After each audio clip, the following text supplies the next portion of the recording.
And bringing you our weekly Thursday update.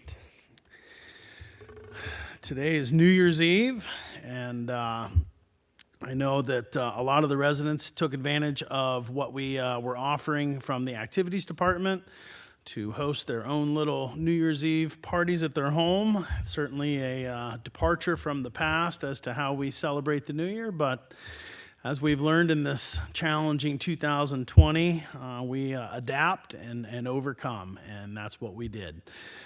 And I could not be more excited to say goodbye to 2020, say hello to 2021. I can't imagine it being any worse. I don't think it's possible. If it were, I'd be scared. So here's to a happy new year for everybody. Speaking of happy, I've got some positive news to report. We had our big vaccine day at the healthcare center. We were able to get it scheduled over the Christmas weekend and held it on the 29th, December 29th. And overall, it went very well. I'm going to read an email to you that was sent to me by Brittany Dudley, our director of nurses at the healthcare center, and got choked up a few times reading this to other people, and I'm guessing this won't be any different, but I'll do my best. So, Brittany says, "Today is a good day. I cannot tell you how long it has been since there has been joy and happiness in the healthcare center and in our residents' eyes. Walgreens brought a team of people and a cooler full of hope today. It was overwhelming and emotional to watch. Walgreens was extremely flexible and willing to do whatever needs to be done to meet resident needs. They were kind and gentle with our special population, and our residents were so grateful. Overall, we vaccinated 56 of 61 consented residents that were eligible to be vaccinated. We had 2 residents who are still not fully recovered from COVID and therefore cannot be vaccinated in this round. 91.8% of our residents received their first dose on the 29th and will complete their COVID-19 series on January 26th, 2020.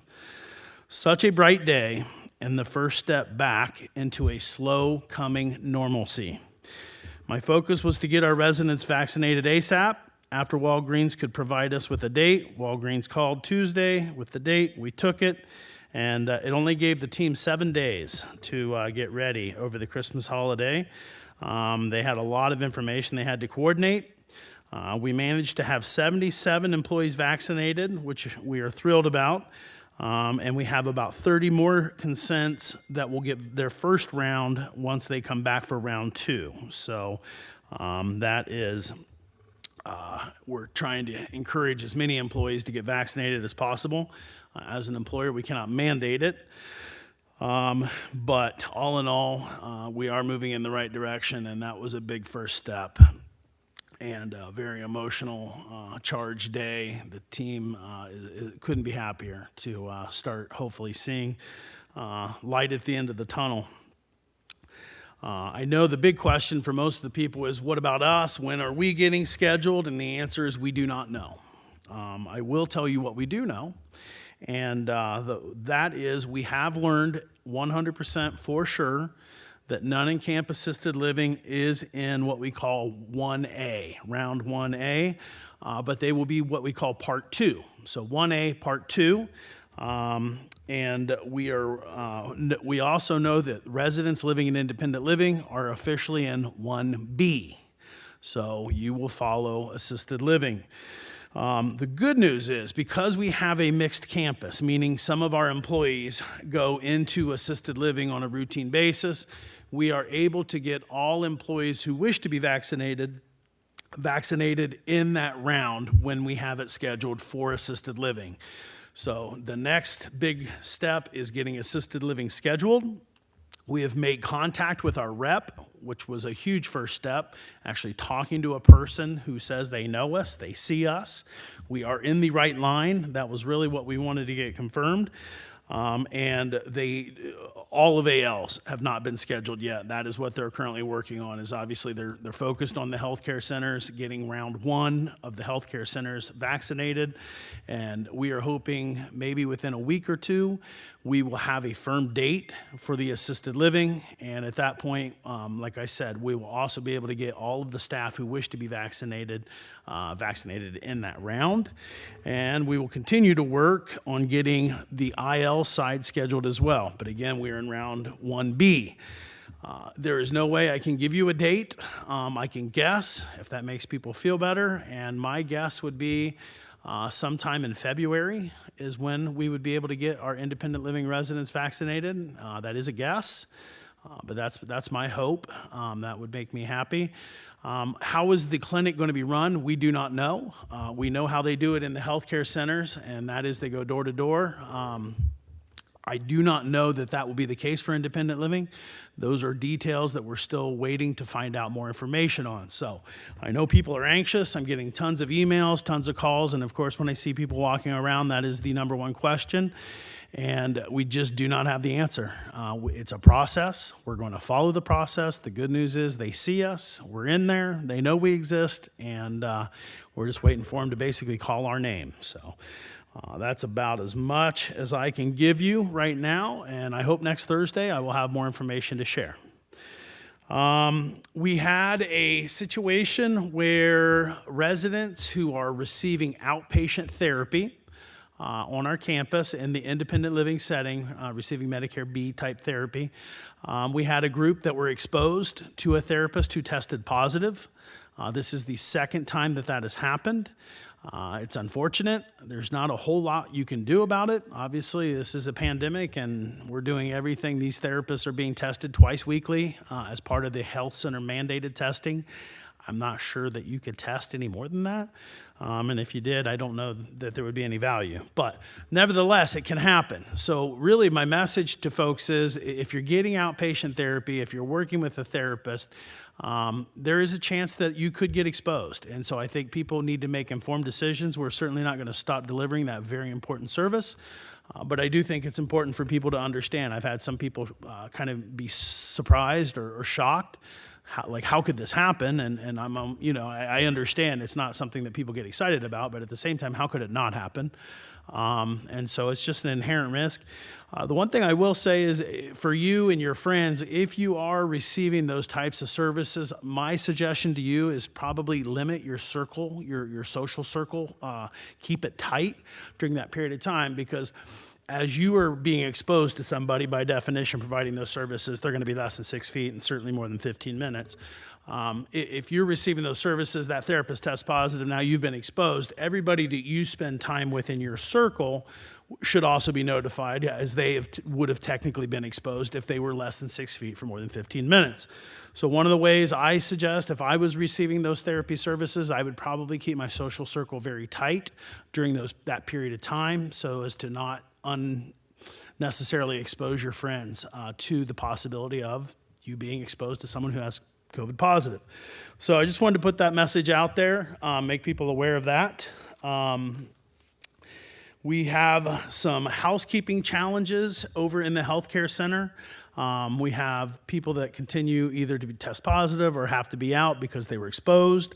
And we're to the point where we're going to have to designate a handful of our housekeepers here from the independent living side to be working over in the health center exclusively. They're not going to be coming back and forth, but they would be working over there, and that's putting additional stress on our housekeeping team. And so we're going to have to go back and modify our cleaning schedules a little bit. You will see a slide on 1960. I'll read it to you now if you haven't already seen it. It was just put up this morning. It says 2021 rollback cleaning schedule. Due to both an urgent need to send staff to the healthcare center for critical housekeeping support and the recent spike in cases in Arizona, we had to make the very difficult decision to roll back limited halftime cleaning. This will be effective January 1st, 2021. Cleaning will include kitchens, bathrooms, a quick vacuuming, mopping of other floors. Our housekeepers will need to adhere to this structure per safety regulations currently in place during the pandemic. Housekeepers will be utilizing PPE during the entire cleaning process. Thank you again for your patience and commitment to the health care center, or the health and safety of the village. Staying in home. Housekeeping will continue to be able to clean while you remain in your home if you are able and willing to remain in a closed alternative room within your home for the duration of the cleaning. Again, if you have any questions, please contact our housekeeping department. That will be in effect tomorrow, January 1st. And last but not least, we have our first official positive resident in Nunningcamp that has COVID-19. By definition, one positive resident case is considered, puts the assisted living Nunningcamp into outbreak management. That's exactly what the healthcare center has been on for more than a month, probably 2 months. So now Nunningcamp will be basically locked down. Residents will be asked to remain in their apartments. Meals will be delivered to them in their rooms, apartments, and really restricting coming and going for 14 days in hopes of containing the virus to the one individual that has tested positive and prevent it from unnecessarily spreading to other people. I've had a lot of calls and emails about this. Of course, family members who haven't been exposed to what we're doing in the healthcare center are alarmed, they're concerned. They don't like the idea of their loved one having to stay in their apartment. We don't either. We're not doing things, these aren't even decisions we're making. We're following the county guidelines for assisted living and what we're required to do. So it's not something we want to do. We don't want to make people stay in their rooms or apartments, but unfortunately that is going to be the case for the next 14 days. It's the last thing we wanted to see have happen. I can't believe it took till now to happen, to be honest, but it has. And we're going to manage it just like we have been doing in the healthcare center and doing the best we can on the independent living side. It is, these spikes are real. We are seeing a lot of activity. Now more than ever would be the time to really tighten up your social circles, limit your travel going to and fro, limit the people you're hanging out with, and limiting the amount of time and distance, of course, that you're spending with them. All of those things do work, and I think that's part of the success we've seen. But we do now officially have a positive case in Nunningcamp and are in outbreak management. So we want to make you aware of that. And wish I had better news to share with you folks, but I don't. We're going to continue to be transparent, upfront, honest, and tell you everything that we know as we know it. That will never stop. And it's unfortunate, but it is true and it's real. So we'll continue to manage this whole entire process. And again, we're doing everything we can. We ask you to do everything you can. We appreciate everybody's understanding. This has been a long, long journey. It's been hard. It's wearing on all of us, staff, residents, family members. The holidays make it more difficult. It's quite a situation, folks, and I wish that we weren't in it, but we are, and that is what it is. So, for what it's worth, I appreciate everybody's support in doing their best to help us help you, and together we're going to get through this. I'm encouraged, obviously, by the first round of vaccines in the healthcare center. I think that's the step in the right direction, and we'll continue to see this thing through. As we have more information, we will share it and make you aware of it, and that's the best we can do. So anyway, I hope you had a Merry Christmas, as merry as you could possibly make it. I hope you'll have a Happy New Year and are able to celebrate New Year's Eve this evening, and wish you a very happy 2021 tomorrow. So take care of yourselves, hang in there, remain positive, and do the best you can, and we'll get through this together. All right? Thanks a lot. Talk to you all later. Don't do anything I wouldn't do. Bye-bye.